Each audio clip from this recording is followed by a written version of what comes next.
As we all know, these days there are a lot, and I mean a lot of superhero stories out there. Some people even say that there are too much.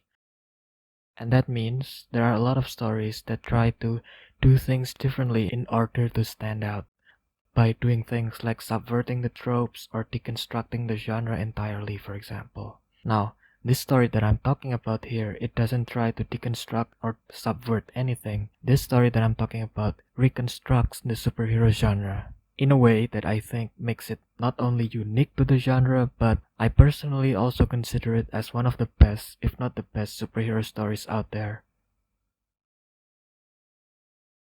And in this video, I'm going to tell you why I think that and why I think you should read this story. Of course, I'm talking about Worm, Wildbow's epic, sprawling, and possibly revolutionary superhero web series. Hi, my name is Random Guy Reviews. I do reviews of books, movies, TV shows, and other types of medias that I consume, in this case, web serials.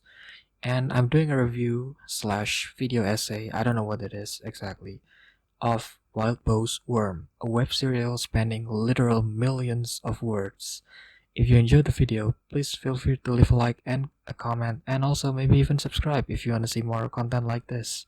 I'm going to do a similar type of video about the sequel of this, which is titled War, and if you don't want to miss that, then you gotta subscribe, I guess. Anyway, enjoy the video. Before talking more about deconstruction or reconstruction or whatever, let me tell you a little bit about what Worm is first. Worm is the story of Taylor H. I don't know how to pronounce her last name. She's this introverted, nerdy teenage girl with the power to control insects around her. And she lives a very unfulfilling life. So she wants to be a superhero, like the heroes of her childhood. And one day, in her first day of being a superhero, she was mistaken for a supervillain. And that started her on a path where she kept having to do the wrong things for the right reasons. Which means that morality is very important in this story, and it's handled with the amount of nuance that I rarely see from other superhero stories. And if that interests you, then you should definitely read it. If not, then give me a few more minutes and think about it. So what exactly do I mean by reconstruction? Well, to know what reconstruction is, first we need to know what deconstruction is. And deconstruction is probably a lot more familiar to most people. And by deconstruction here, I don't mean the Jacques Derrida sense of the word, because that's really, and I mean really complicated. I studied that stuff for my degree and I don't understand it. I think it has something to do with binary oppositions or semiotics or contradictory meanings or whatever. I don't get it. But yeah, what I'm talking about here is deconstruction in the TV trope sense of the word. One example that everyone always brings up for good reason is the original Watchmen. And yeah, it deconstructs superhero tropes by putting it on the real world basically. So deconstruction says that, hey, pay attention to these tropes and notice how they don't work in the real world because of insert real world nuances that are often forgotten in non-deconstructive fiction in favor for the rule of cool. Thereby, deconstructive stories don't really portray the actual tropes. They deconstruct them piece by piece. Or sometimes they just destroy them by putting them in the real world. Now, we have some understanding of what deconstruction is. What is reconstruction then? Well, the way I understand it, well, sometimes it feels like deconstructive stories hate the tropes that they deconstruct. Reconstructive stories are the opposite. They love the tropes so much that they try really hard to make the tropes work as much as possible in a real world setting, while deconstructive stories just want to see the tropes fail, if that even makes sense. So, what about some actual examples of what tropes that Worm reconstructs? I'm not going to spoil anything major here, but I guess I'm going to spoil some parts of the world building here. So, if you don't want to hear any of that, please skip to this part of the video. But yeah, this is only very minor spoilers, and you will learn most of this in the first couple of chapters of the story anyway, so it's not really a big deal. But yeah, the first thing that I thought of when thinking about this is, if you think about it, in other superhero stories, it seems like there are superhumans that are just so smart, so genius. They can create technologies out of thin air, and they are so far ahead from our current in real life tech. And if you deconstruct that trope, then you'd realize that it wouldn't make much sense for that to be the case and for the world to still have things like poverty, malnutrition, and other bad stuff like that. And basically, why isn't the world super high tech if there are people like Tony Stark everywhere? And can't they just mass produce all the high tech stuff? Well, in Worm, superhumans who can make technologies like this are called thinkers. Their powers work in a way that makes it so that the superpower tech can only work if it's being handled by the thinkers making them, so they can't really mass produce it. See? The trope itself is still there, but the context surrounding it changes. The world surrounding it changes so that the trope can make sense, unlike a deconstruction where it's the other way around, basically. Another example is the fact that most, if not all, traditional superheroes have some sort of tragic backstory. Worm basically justifies this by making it so that in order for someone to have powers, they must have undergone a trigger event where they undergo a traumatic event where, to put it vaguely because of spoilers, something in their genetic makeup triggers and it changes them and turns them into a parahuman or a superhuman. So yeah, it is not something that just happens arbitrarily or for no reason at all. There's a system for it in the world building.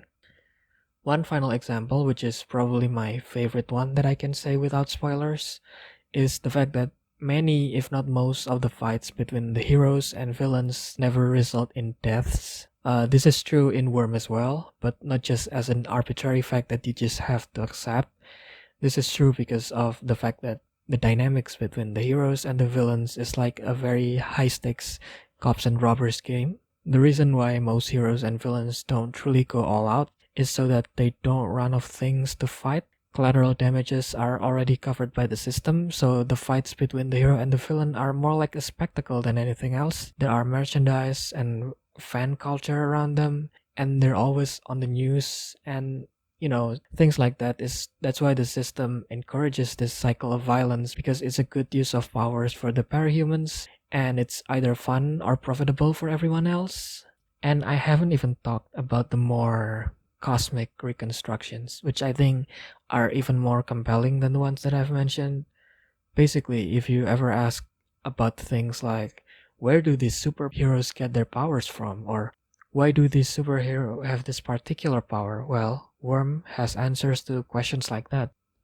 At the end of the day, I think the main reason why Worm stands out to me among other superhero stories is this very well constructed world building that is perfectly reconstructed in ways that superhero tropes make sense. So they're not just things that you should just take for granted and just accept arbitrarily. I'm not saying that no mainstream superhero stories or comics have done these things before,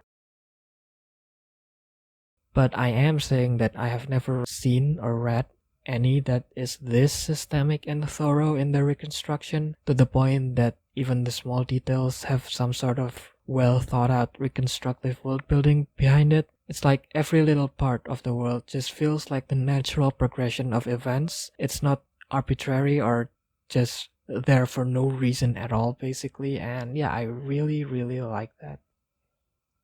Now, what about the other reasons why you should read this book? Well, as usual with my reviews, I'll start with the negatives first. And considering that this is one of my favorite superhero stories ever, there's not many negatives at all. The first possible negative is the length. According to my ebook reader, it is 1,777,128 words long. So about the equivalent of 23 normal length novels. It is epic in every sense of the word. It's one very long story about the journey of Taylor as she comes to terms with her new superpower, which seemingly is very weak at first. The story begins in a very small scale, with Taylor doing high school stuff and dealing with her new powers and stuff, but the story ended in a much, much bigger scale than that. Yeah, so the first couple of chapters are like high school drama stuff, and it might put off some people, but don't worry, it won't be that for too much. And yeah, to be honest, I don't really consider the length a negative, but I understand that some people don't have the patience or the time to read this much. But if you're used to reading comics, I suppose you can think of it as like a really long series with multiple different arcs and crossovers, but it's all the vision of one person and it is written entirely by that one person. So there is a level of cohesiveness. Is that a word? That is not present in most comic book superhero stories, at least the mainstream ones anyway. So my main actual gripe about this is its total lack of professional editing. On surface level, there are so many typos and awkward phrasings which don't really bother me, but I know it can bother people. Not to mention just the general continuity errors, and there are quite a bit. Yes, the comment section in the website usually helps the author to fix those things, but sometimes there are still things that are not fixed anyway. And yeah, I know it can bother some people, and it did bother me a bit at some points. And on a deeper level, there are some plot lines that I feel like didn't contribute too much to the overall story. And this is usually the interludes, at least some of them. And while most of the interludes are great, some of them don't really add anything to the main story. And I think if there is any sort of professional editing, it would be even better because those wouldn't make it to the final thing. Also, there is one specific moment in the story that I found really not well handled. It was a time skip that occurs in the second half of the story, and I know that it was necessary for the plot, but I feel like it could have been handled a bit better. And looking at the comments section in that chapter, it's a really popular opinion. And Wildbow himself even said that he would change it in the edited version, I'm pretty sure. So yeah, considering the circumstances of how it is written, which is it's a web series which is 1.7 million words long, and it was finished in 2 years, and it was updated 2 times a week. And as far as I know, Wildbow did not miss a single update. So yeah, I think I can let most of it slide because of that context. There's also the writing or the prose, which is for better or worse is simplistic. It's fine and definitely passable. It's not like bad prose or anything. However, there are some instances where the story is from the POV of some non-human thing and it becomes almost indecipherable and just kind of hard to understand what's going on. And yeah, same as before though, knowing that this is just a first draft, I'm kind of letting it slide. So yeah, no big deal. And now to the things that I actually love. Well, everything else basically. First, there is the different tones of the story. It is all over the place tone-wise, and I usually don't like stories with inconsistent tones. But when it's over 1.5 million words long, not only can you get away with it, you can also benefit from it. While reading this story or book, whatever, I cried a couple of times, especially near the end, and I laughed many times, got horrified and disgusted even more times, and most of all, I got hurt a lot as events unfolds and characters that I love got hurt. And the best part is, I love that because it means that I never get bored due to the fact that my feeling about this story keeps changing. So no matter what, it's dynamic, it never stays the same, which is really good for a story this long, I think. Another thing that I loved about this story is the characters. I mean, with a text this long, it would be really difficult to write characters with no developments or depth. But still, the character development is really well done, I think. And not just for Taylor. Hell, Taylor isn't even my favorite character. While her development and depth was great, there were a lot of other characters that are even better in that aspect. Um, this story has a lot of character arcs that are so well executed, and by well executed, I mean they're unpredictable and yet they all make perfect sense when I think about it. It also has one of the most compelling redemption arcs I've ever seen in any story, so if you like redemption arcs, well, there is something in the story for you. And now I gotta talk a bit about the interludes. The interludes are the one-off stories from the point of view of characters that are not Taylor, and these interludes are located between the main arcs. And while the interludes can be a bit self-indulgent sometimes, like I said earlier, they are really good at making the readers understand a side character's POV and motivation and background. And since they don't usually have to directly tie into the main storyline, the best interludes feel like really great short stories featuring a side character from the main story that you would like to know more about. So, yeah, the interludes are nice, mostly. Another good thing about the characters is the diversity. They are all so different in every aspect, basically, and the interactions between them are so good, mostly because the interludes do a great job of building them up. Another thing that I like about the characters is how the decisions they make all make sense, and all the decisions that they make have their own consequences, so it matters, and it means that I care about the characters, and when bad things starts happening to them because of the choices that they make, it hurts a lot. And it also makes sense. It doesn't feel cheap. Another thing is the powers. Unlike most superhero stories, the powers in the story are really creative and unique. They are also well done and fleshed out. All the interactions between so many different and distinct powers were really creative, and I wish mainstream superhero stories would take note from this thing in particular. Every power that seemed lame or weak become powerful when the user of the power actually used their brains, like Taylor herself often did, and there are no moments where it feels like the characters do dumb stuff in order for the plot to advance. It's actually the opposite. A lot of the times, the plot has to advance and the characters have to do something really smart or really unthinkable in order for that to happen, and I really like that because it's really brilliant, and it just made me think about power as a whole in the genre of superhero stories. And yeah, this story changed how I think about power in superhero stories, basically. And last but certainly not least is the plot or the story itself. I would describe it as familiar but different.